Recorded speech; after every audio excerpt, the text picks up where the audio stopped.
Hello, everyone. Welcome to Court with Krissy. When you play stupid games, you win stupid prizes. And today's dumb defendant is a big winner, thanks to Judge Shackelford. She makes sure he sits all of his sentence. I hope you like it. Court with Krissy is now in session. All right, this is 2/4/1686, the City of Taylor versus Edward Hawk. Morning, Your Honor. James Krissy on behalf of Mr. Hawk. He's going to plead guilty to the charge of disturbing the peace. Prosecutor agreed to dismiss the imitation firearms with the understanding that the BB gun will be forfeited. I'm also asking the court if we could give him credit for time served. He's been in jail 10 days on this matter. And good morning, Your Honor. Matthew Zick for the people. There is a victim on this matter who was logged in this morning. I spoke with. We thought it was going to be adjourned, so she logged off. I talked to her. She's logging back in. Is there a Renee DeFrank? We'll need to bring her in. But Mr. Zicky's right about the plea agreement. Okay. Well, let's get her in here.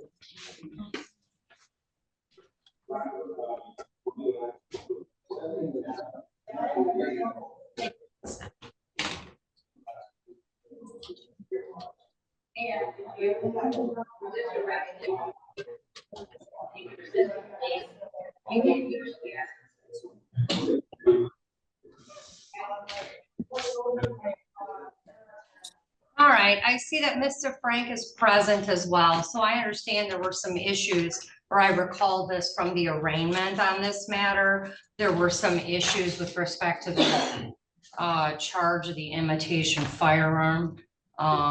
And it looks like the two of you have worked it out without a motion. Yes, Your Honor. All right, so that one would be dismissed. And then there's a plea to 2/4/1687 for disturbing the peace. Yes, Your Honor. And there's also a stipulation to forfeit the item seized as evidence in this manner.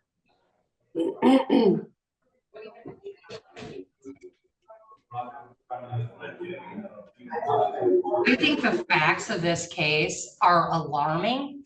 I want you to know that ahead of time. So I understand that there is a request for credit for time served. I don't know that I'm going to follow that request based on the allegations in this case. But I understand it's just a recommendation, but I want the parties to be aware of that.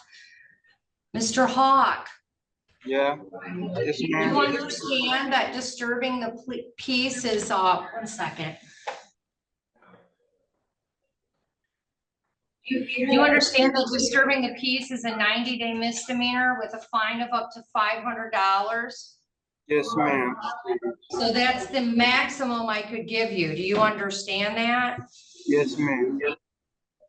Okay, and did you go over your constitutional rights with your attorney? Yes, ma'am. Do you understand those rights? Yes, ma'am. And did you give your attorney permission to sign your name on this advice of rights form, Mr. Hawk? Yes, ma'am. Okay. Sir, you understand if you enter a plea of guilty, you'll be waiving those trial rights. There will be no trial of any kind. Yes, ma'am. You understand if you're on probation or parole and you enter a plea on this case, it could be a violation of your conditions. Yes, ma'am. Okay. And you understand that there's a recommendation for 10 days jail with credit for time served, and that I've indicated already on the record, I'm not inclined to follow that recommendation. Yes, ma'am. Okay. And are you a United States citizen, sir? Yes, ma'am. Okay. Knowing all of that, how do you plead to disturbing the peace? How do I plead? Guilty or not guilty? Guilty. Has anyone forced you to get you to plea? No. Has anyone promised you anything other than the plea agreement to get you to plea? I'm sorry, did you answer that, sir?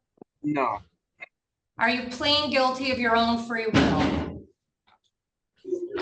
Yeah. Okay. Were you in the city of Taylor on July 11th of 2024? Yes. And while you were in the city, sir, on that date, did you do something that disturbed the peace? Yeah. What'd you do? Well, I didn't really wave it around like they said. It fell out of my pocket and I put it back in my pocket. All right, so what did they say you were waving around? A BB gun. All right, and that would have been in the area of Telegraph and 94? Yeah. All right, and was there traffic on Telegraph Road at that time? Yeah. Mr. Gazicki, Mr. Fando, are you satisfied with the factual basis there? People are satisfied, Your Honor. Defense satisfied, Your Honor. All right, Ms. DeFrank, you have an opportunity to speak at this time if you would like the court to know anything prior to sentencing. Okay, so I do want to say something. I was born and raised in Taylor for 30 years. Never experienced anything that scary in my life. Did not know it was not a real firearm. I was at the red light under the Blue Bridge on Telegraph. I had just dropped my 2 sons off to my mom's. I was on my way to a hair appointment. I'm at the red light and I'm in the right lane. And I see him walking southbound. So I'm going northbound on Telegraph. He's walking southbound. And as he's walking up, I witnessed him pull a black gun from his waist. Nothing fell out. He pulled it out of his waist and he was waving it around.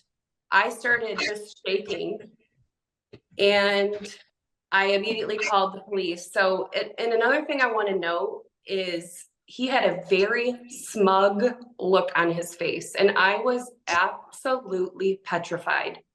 And that's just the facts of the case. And I just, you know, that's why I'm here today. Real or not, I was scared. I mean, beyond scared. So I know for a fact that it did not fall out because I watched him pull it from his waist. So that's all I wanted to say. All right. Thank you, ma'am. The facts of this case, Mr. Hawk, I don't think you understand when you engage in behavior like that, not only do you put other people in fear of their lives and safety, but you put your own life at risk. If police officers would have responded and seen you waving around your gun, which I do believe you did, I don't believe you that it just fell out, they'd have shot you. And they would have been rightfully so. If they see someone standing on one of the busiest roadways, probably in the state, and they see someone waving around a gun, they're not going to go, oh, excuse me, sir, is that a real or an imitation firearm? They're going to protect themselves and they're going to protect the public. And what's most alarming to me about this case is on 5/9 of 23, which is just over a year ago, in the 25th District Court, you had another misdemeanor that you pled guilty for brandishing a firearm in public. And it's appalling to me. It's appalling. This is just absolutely out of control. I don't know if you have a death wish. I don't know what a person could possibly be thinking to behave the way you did. I am not following the recommendation. You're doing all I can give you is 90 days and you're doing every day of it. You'll get credit for the days that you've already served. But I find your conduct to be absolutely alarming, a danger to the community, a danger to you, just completely, it's crazy. And I don't know what you're thinking, but I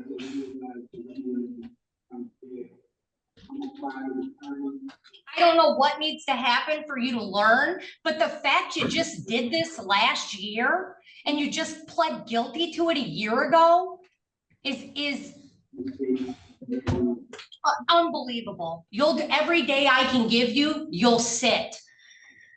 An appeal to circuit court may be taken within 21 days from the date of sentence or is permitted pursuant to MCR 6.625 parent B. If the sentence includes incarceration, which it does, and you wish to file an appeal but are financially unable to retain an attorney, the court will appoint a lawyer to represent you on appeal.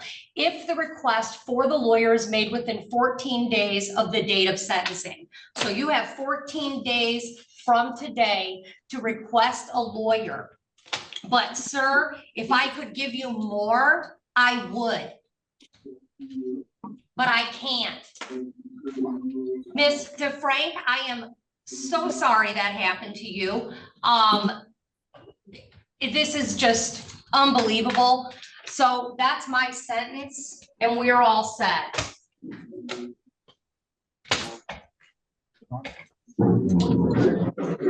And I want to write, officer, can I see that? I want to write on his jail paperwork, no early release. Can I see his file real quick? He should serve every single day of that.